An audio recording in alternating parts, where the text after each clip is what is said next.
Assalamualaikum warahmatullahi wabarakatuh.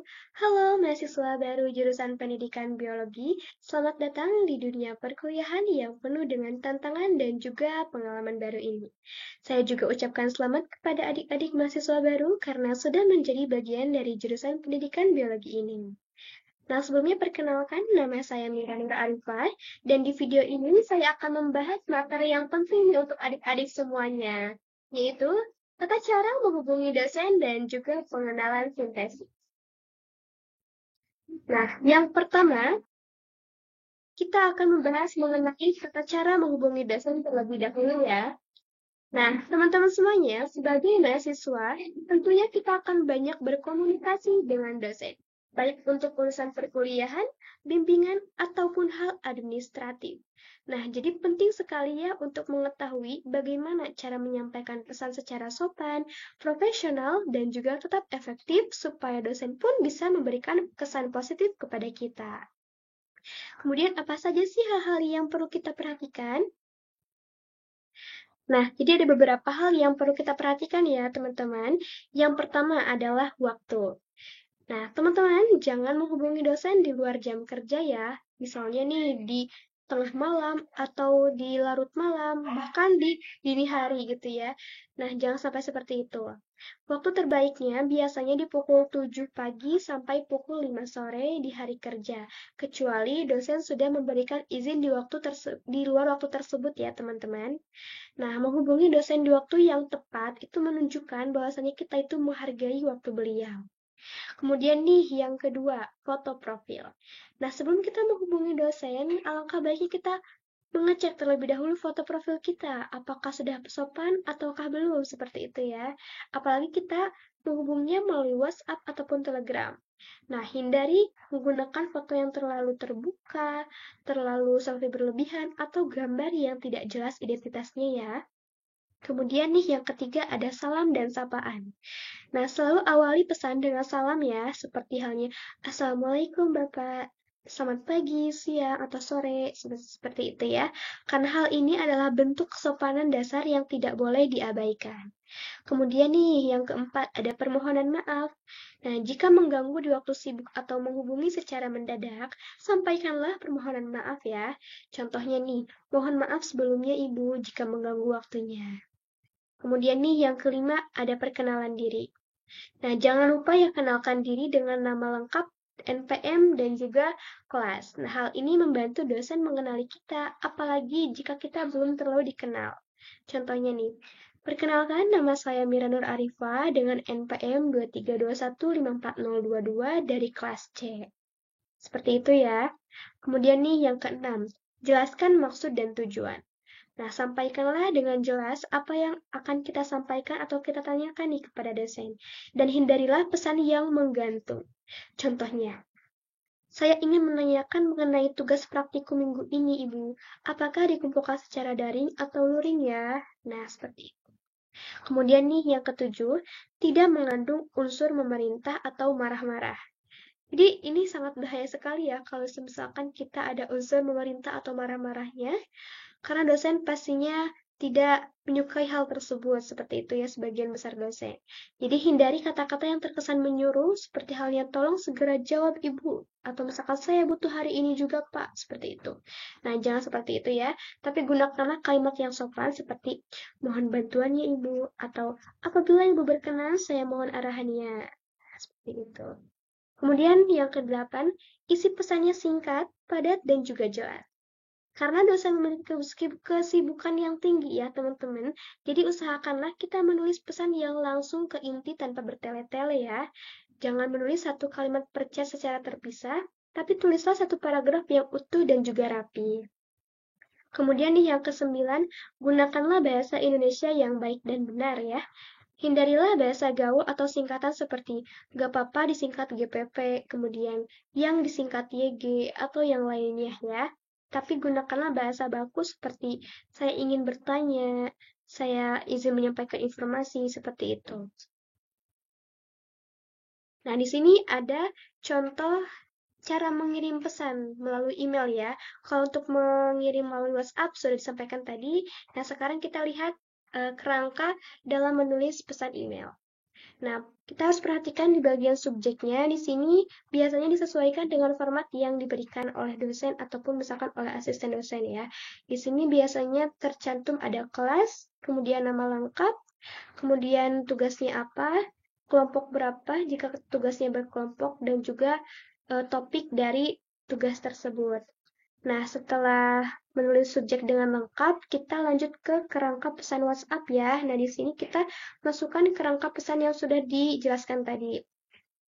Kemudian kita lampirkan tugasnya, dan tugasnya diharapkan format filenya itu sesuai dengan arahan yang diberikan, seperti itu. Nah, itulah tata cara menghubungi dosen ya, teman-teman. Apakah sudah dipahami? Oke, kalau misalkan belum dipahami, bisa langsung tanyakan saja ya.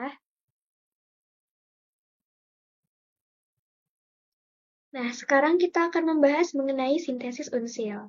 Apa itu sintesis unsil? Jadi, sintesis unsil merupakan sistem informasi berbasis dokumen digital yang dirancang untuk mempermudah layanan kepegawaian dan mendukung pengelolaan data ASN di lingkungan universitas.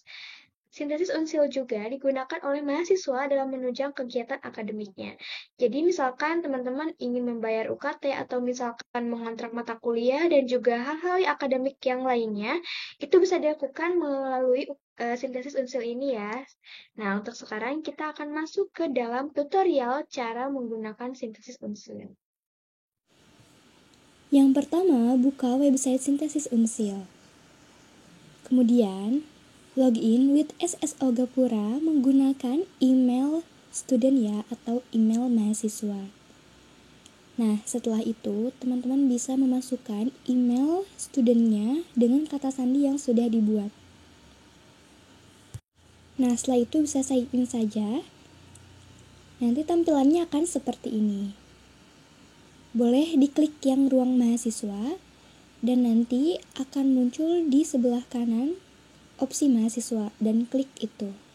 Nanti untuk tampilan berandanya akan seperti ini. Nah, jadi di sini itu ada 3 menu ya, ada dashboard, kemudian perkuliahan, dan juga registrasi. Nah, untuk yang pertama kita akan masuk ke menu profil dulu ya. Nah, jadi di menu profil ini teman-teman akan ada data-data ataupun biodata dari teman-teman ya. Nanti kalau misalkan belum lengkap atau misalkan ada yang belum sesuai, boleh untuk dilengkapi dan juga disesuaikan. Setelah lengkap dan sesuai, bisa diklik simpan saja.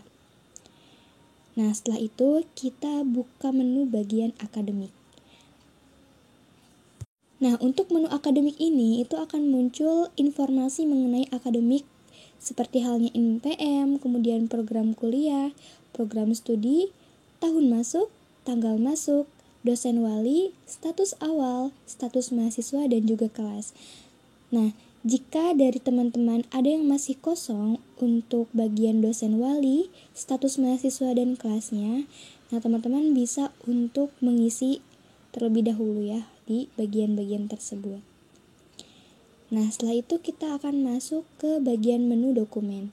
Nah, untuk menu dokumen ini, jika nanti teman-teman perlu untuk mengupload sesuatu, seperti halnya KTP, ijazah SMA, transkrip SMA, dan yang lain-lainnya, teman-teman boleh untuk upload atau unggah di menu dokumen ini, dan nanti sertakan description dari unggahan tersebut. Nah, lanjut kita masuk ke menu nilai transfer atau migrasi.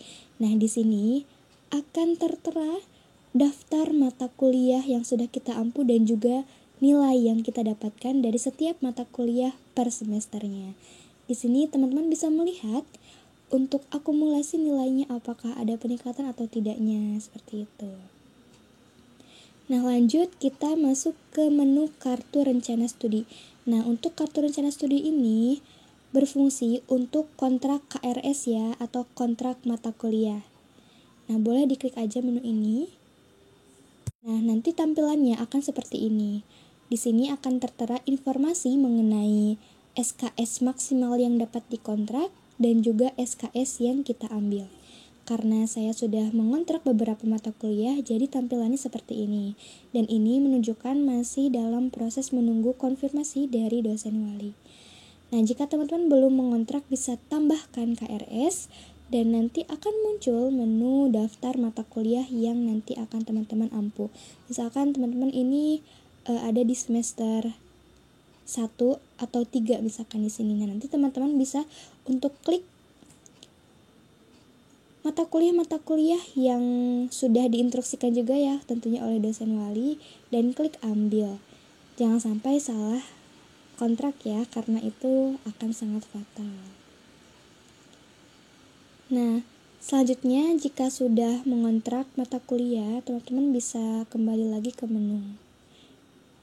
Nah, untuk selanjutnya, jika teman-teman ingin membayar UKT, bisa klik menu registrasi. Nah, untuk mahasiswa KIP kuliah, jika masuk ke menu ini akan tampil seperti ini ya untuk tampilannya, karena tidak ada daftar tagihan. Tapi untuk mahasiswa non-KIPK, biasanya di bagian ujung kiri bawah itu ada tulisan generate tagihan, nanti akan muncul virtual account atau kode pembayaran. Nah, nanti itu bisa digunakan untuk bayar UKT-nya, bisa dimasukkan saja ke m-bankingnya. Dan biasanya nanti suka ada instruksinya ya, teman-teman. Nah, jika sudah, bisa kembali ke menu sintesis awal. Nah, seperti itu ya, teman-teman, untuk tata cara penggunaan sintesis. Bagaimana? Apakah sudah dipahami? Oke, sekian ya untuk pembahasan kita pada hari ini. Terima kasih sudah menyimak. Wassalamualaikum warahmatullahi wabarakatuh. See you di next video.